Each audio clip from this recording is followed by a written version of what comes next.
नमस्कार मित्रांनो, तूही रे माझा मितवा या मालिकेच्या येणाऱ्या काही भागामध्ये मित्रांनो एक आता जबरदस्त असा ट्विस्ट आपल्यासमोर बघायला मिळणार आहे, ज्यामध्ये मात्र आपण इतक्या दिवसापासून पाहत होतो तो क्षण मालिकेमध्ये तुम्हाला बघायला मिळणार आहे। कारण आता जे सत्य मात्र आता अंजलीसमोर यायला हवं आहे, त्या राकेशचं सत्य मात्र आता लवकरच अंजलीसमोर येणार आहे। कारण त्या मालिकेमध्ये आपल्याला असं बघायला मिळणार आहे की आता हे राकेश आता स्वतःचे कपडे मात्र दुसऱ्या माणसाला घालून त्याचा अपघात केलेला आहे आणि हा मात्र या सगळ्यातून निसटण्यासाठी मात्र कुठेतरी बाहेर गेलेला आहे, लपून बसलेला आहे। आणि आता इकडे मात्र राकेशचा अपघात झालेला आहे असं दाखवण्यात आलेलं आहे, कारण तो आता ह्या घरच्यांना सगळ्यांना फसवण्यासाठी हे सर्व नाटक करत आहे।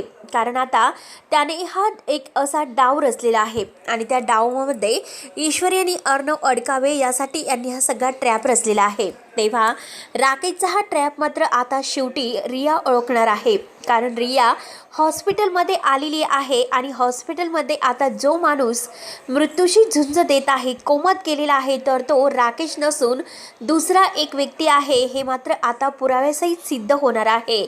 आणि आता संजय आणि आता हे सुप्रिया जेव्हा हॉस्पिटलमध्ये येते तर एक नाही तर दोन सत्याचा उलगडा मात्र आता अंजली समोर होतोच, तर अर्णव समोर सुद्धा आता ह्या वल्लरीचं सत्य येणार आहे। तर त्यासाठी मित्रांनो व्हिडिओ शेवटपर्यंत नक्की बघत राहा आणि जर तुम्ही आपल्या चॅनलवर नवीन असाल तर चॅनलला सबस्क्राईब करण्यासाठी मात्र विसरू नका। आणि हे बघा मित्रांनो, व्हिडिओ शेवटपर्यंत नक्की बघत राहा, अगदी कळकळीची विनंती मी तुम्हाला करते। आणि अगदी आपल्या चॅनलवर नवीन राहून आपल्या चॅनलला लवकरच सबस्क्राईब करा। तर मित्रांनो हे बघा, मालिकेमध्ये आपण असे बघत आलो, अंजलीची आता अवस्था खूप बिकट आहे। ज्या राजेशसाठी ती इतकी जीवाची आटापिटा करते, पण तो राजेश मात्र आता तेथे त्या ICU मध्ये नसून तो तिकडे आता गुलछरे उडवत आहे। हे सत्य मात्र आता लवकरच सगळ्यांच्या समोर येणार आहे, कारण ज्या राकेशला आता ICU मध्ये त्याच्यावर जी शस्त्रक्रिया सुरू आहे, तो कोमात गेलेला आहे असं सगळं काही दाखवण्यात येते। परंतु आता शुभम जो काही आहे तर त्या शुभमच्या येण्याने आता सगळ्या सत्याचा उलगडा मात्र आता होणार आहे। आणि त्यात म्हणजे आता इकडे अंजलीला आता राकेशची ती अवस्था डॉक्टरांनी सांगितलेले आहे की राकेश कोमात गेलेला आहे। हे ऐकल्यानंतर अंजलीला जे काही वेदना होतात, अंजलीचा BP लो होतो आणि अंजलीला आता प्रसूती वेदना सुरू होतात। अंजलीची अवस्था खूप बिकट आहे। अर्णव खूप टेन्शनमध्ये आलेला आहे आणि ईश्वरीसुद्धा। तेव्हा ईश्वरी गणूबाप्पाकडे प्रार्थना करते की लवकरात लवकर मात्र ह्या सगळ्याचं सोल्युशन सापडायला हवं। त्यानंतर आता अंजलीची जी काही अवस्था झालेली आहे ते बघून आता अर्णव घाईने डॉक्टरांना निर्णय घेण्यासाठी सांगतो। तेव्हा ईश्वरी अर्णवला आधार देते की हे बघा अर्णव सर, तुम्ही काही काळजी करू नका, सगळं काही व्यवस्थित होईल। अर्णव सर, हे बघा अंजलीताईंचं बाळ आणि अंजलीताई दोघंही सुखरूप असतील।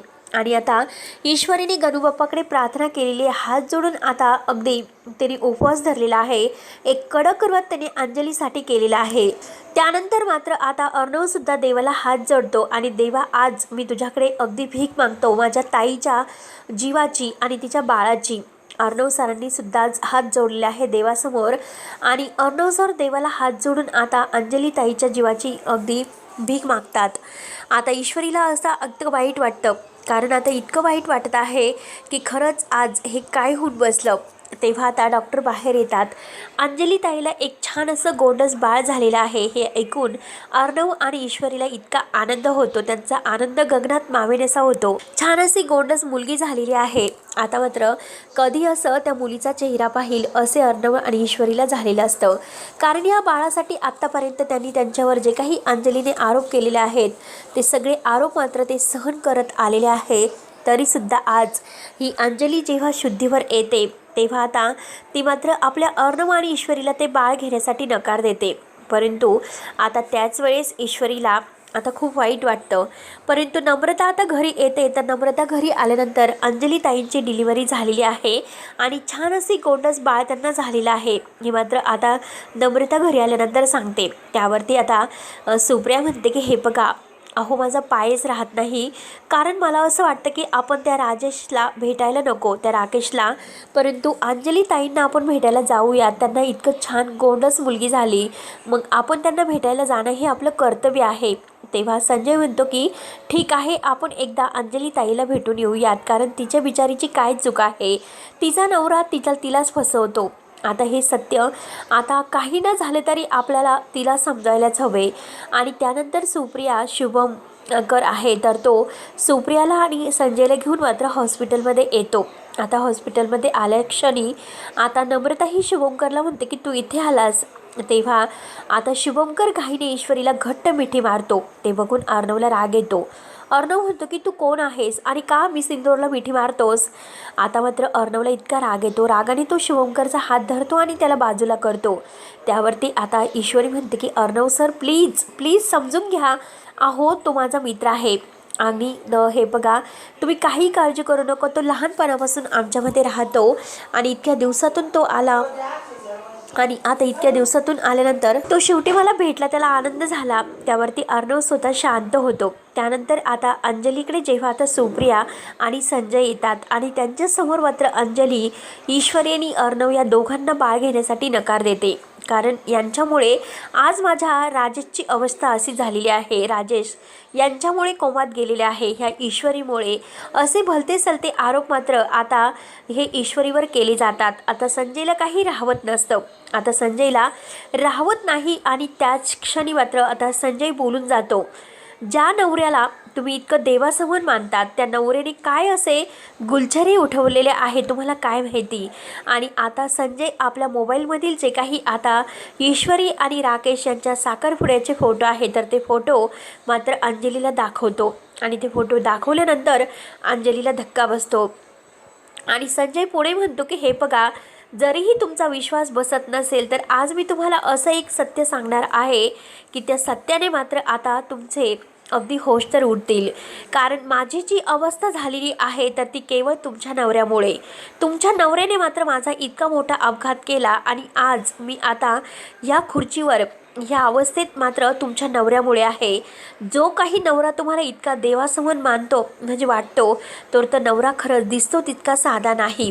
आता त्याचं एक एक सत्य तुमच्यासमोर येईलच. आणि त्याच वेळेस आता वल्लरी तेथे येते आणि वल्लरीला पाहताक्षणी आता मात्र सुप्रियाला म्हणजे धक्काच बसतो, कारण आता ही सुप्रिया यांच्या घरात कशी आहे आणि ही बाई येथे आलीच कशी. कारण कित्येक दिवसापासून मी या बाईला बघते परंतु ही माझ्या ताब्यात सापडत नाही. आता वल्लरीला माहितीच नसतं की सुप्रिया हॉस्पिटलमध्ये आलेली आहे. आणि आता जेव्हा ती बाजूला लपायला जाते तो सुप्रिया जोरात ओरडते की ही तर तीच बाई आहे ईश्वरी, जिने मला इतक्या दिवस फसवलं. अर्णव आणि ईश्वरीच्या म्हणजे अर्णवच्या आईवडिलांचा संसार उद्ध्वस्त केला, ही तीच बाई आहे. तेव्हा आता वल्लरी आपल्याला लपवण्याचा प्रयत्न करते. आता तिला इतकं टेन्शन येतं, वल्लरीला काही कळत नसतं. आणि त्या क्षणी आता अर्णवसमोर हे सत्य येतं की मामीने हे सर्व केलेलं आहे. तर त्यानंतर आता रियाला माहिती असतं की आता जरीही आपल्याला ह्या ईश्वरीने अर्णवने आज जाऊन दिलेलं नाही पण तरीसुद्धा हा राकेश यांना फसवतोय. आणि काही झालं तरी आता या राकेशचा हा अपघात झालेला नसून नक्की त्याचा काहीतरी हा सापळा असेल.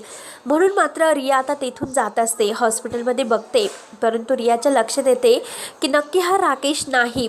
आणि त्याच वेळेस मात्र आता रियाला तिकडे जात असताना मात्र राकेश सापडतो. राकेशला सापडल्यानंतर रिया लगेच दादाला फोन करते. दादाला फोन करून आता तिथे बोलावून घेते आणि बघ हा राकेश किती गुलछारे उडवतो. तिकडे हॉस्पिटलमध्ये दुसऱ्याच एका माणसाचा अपघात याने केलेला आहे आणि हा तर इकडे गुलछारे उडवतो आणि तिकडे त्याची बायको जीवन मरणाच्या दारात अगदी याच्यासाठी झुंज देत आहे आणि हा तर इकडे गुलछारे उडवतो.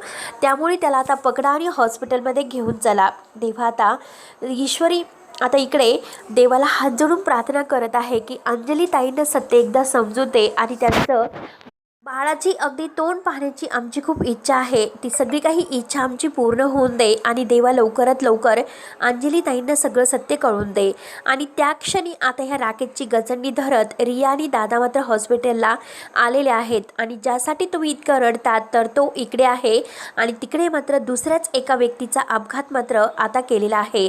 आणि त्याचवेळी शुभंकर तेथे असतो आणि शुभंकर म्हणतो की ह्याच माणसाने मात्र त्या व्यक्तीचा अपघात केलेला आहे. कारण मी माझ्या डोळ्यांनी पाहिलं, कारण एक माणूस होता म्हणजे तो हाच होता आणि त्यानेच मात्र गाडीने त्या एका माणसाला उडवलं.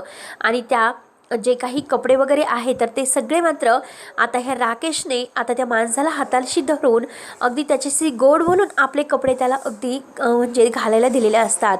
आणि त्याला अगदी पैसे देऊन मात्र त्याला सगळं काही कबूल करून त्याचाच अपघात घडवलेला असतो. हे जे काही सापळा त्याने रचलेला आहे हे लवकरच तुम्हाला आता मालिकेमध्ये बघायला मिळणार आहे. तेव्हा आता मित्रांनो, राकेशचं खरं सत्य रिया आणि दादामुळे आता ह्या सगळ्यांच्या समोर येते, परंतु वल्लरीच्या पापाचं सत्य आता मात्र हे आधी सगळ्यांच्या समोर आलेले आहे.